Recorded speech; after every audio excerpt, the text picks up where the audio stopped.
Is demands proportionate to his value? I make this simple for you. Is Victor Osimhen a superstar?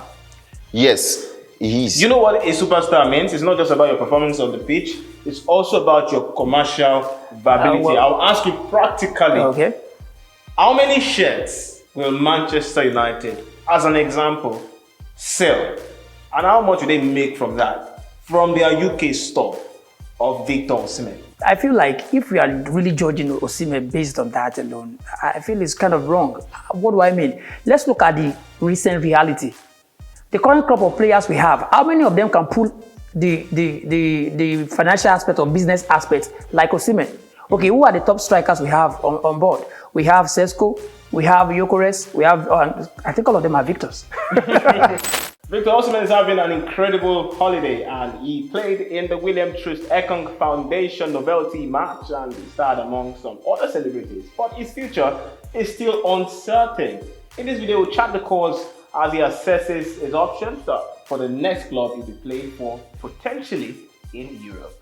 Here's a new edition of the Nutmeg. My name is Ayomide Sotubo. I bid you welcome.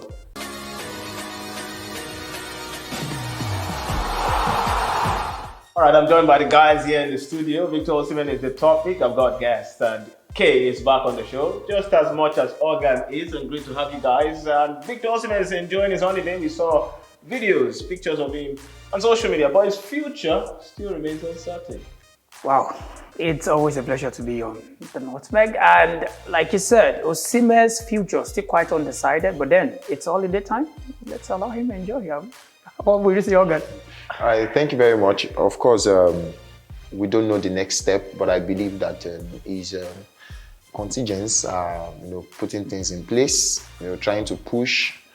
We know the reason why his future is not decided yet. But like every player will say, when they are not decisive about their future, they say, I'm on holiday. When I come back, I know the next step. But that is what we really need to discuss, guys, because we know that the Saudi Arabian Pro League teams, they approached him on multiple occasions, but it seemed at some point that he was going to accept the offer, but at the end of the day, he didn't, right?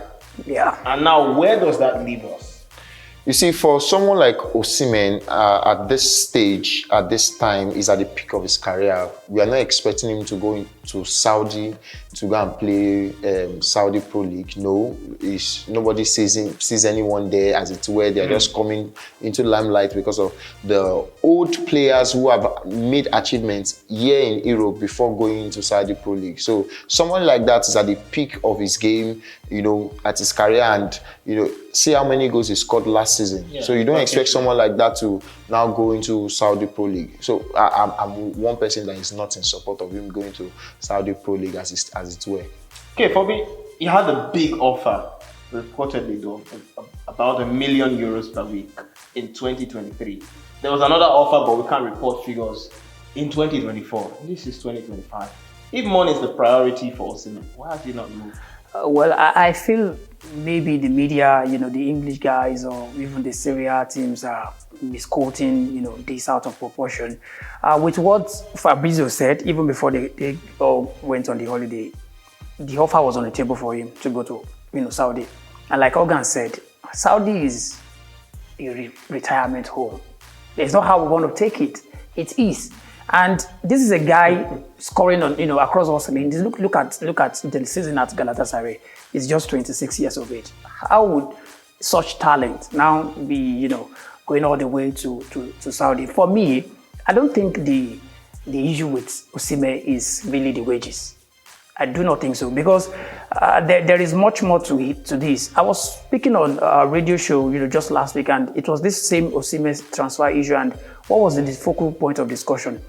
I feel like he needs to change his agents. I don't know who is representing him as it stands. Maybe if we dig deeper and all that, but I feel they are not doing enough. I referenced Adebayor when Adebayor was playing. Adebayor was not the best talent. Yes, he's a nice striker.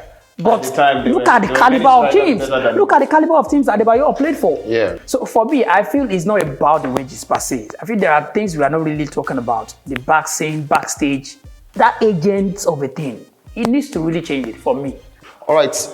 In as much as I go with some of those things you've said. I also feel that the reason why we are having this issue of Osimhen going to clubs or not going to club is because of his wages. See what is requesting for. We've heard from Fabrizio, one of the most reliable source for transfer, has said that he wants to earn 12 million in a year.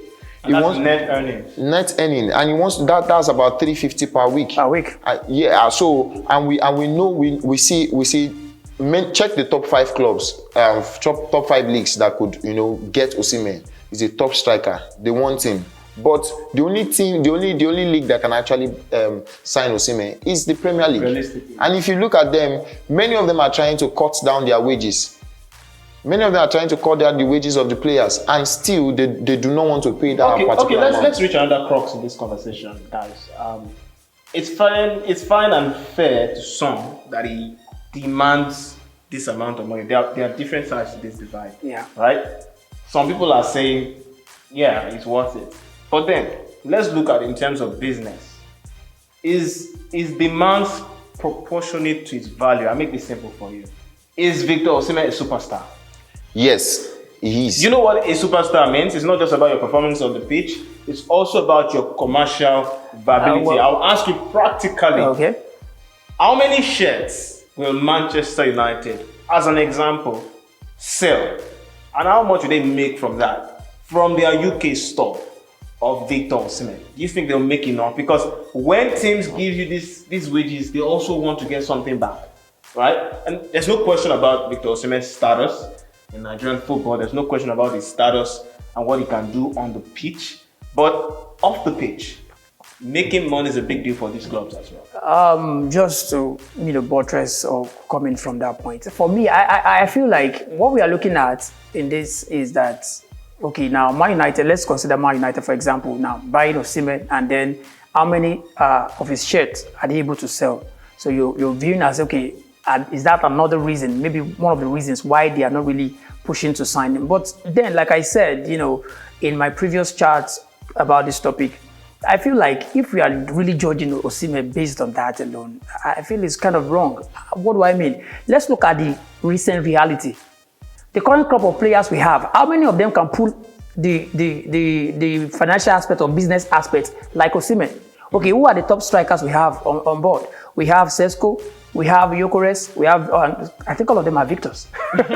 So, so what do I mean now? We have Victor Osimhen, but for me, I'm not really seeing it as the issue of the sales off pitch. Maybe the outburst there, I'm still referring to that. Some managers are so like Arteta. So final word, Hogan. Victor Osimhen is a tantalizing prospect on a global scale when we talk about commercial, because this matters to the clubs. Yes, I could say that a little bit of the commercial aspect when it comes to the Africa setting.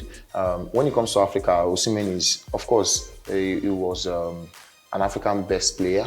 And we could say that, yes, it will bring the fan base more, increase the fan base more in Africa. But in Europe, paying that amount of money, the sincere truth is that they do more. We watch more, but they put more funds into exactly, and they have to get something back. Yes, they have to get something. I think that's why it's difficult, and that's why teams are trying to trim their wage bill. Before we go here, let's look at this. Everywhere Osimhen has been to is a fan favorite.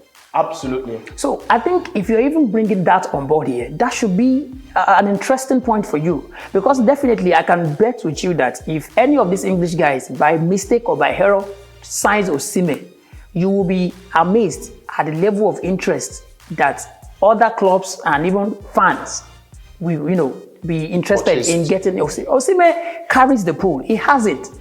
And this is not about being an African guy. It's because of what he has done. Everywhere he's gone. Look at Napoli. Yeah. Look at Galatasaray. They love him. They love him. So he's going to carry, the energy is there. And I feel the energy is going to be transited even into business arm. People will want to buy his jersey. No. So that is not the issue. For me, there are a lot of behind the scenes that we are not really seeing. Well, we'll see what happens at the end of the summer. The summer is quite long. He's taking his time to assess his options. He's enjoying his holidays as well. Yeah. And I wish him the very best as a fellow Nigerian, as a football fan and a sport lover. Victor Osimhen is a figure that deserves that much attention. But thank you very much for watching this edition of the Nutmeg. You can be part of the community by hitting the subscribe button on YouTube and also get our latest notifications when you tap the bell, even right there. Also, you can follow us on social media. The handle to follow on all platforms is at Guardian Nigeria. My name is Ayomide Sotubo. Thank you very much, Kay. Thank you very much, Hogan. Always a pleasure. Thank you very much for watching and being a loyal fan of the Nutmeg. See you next time when we come.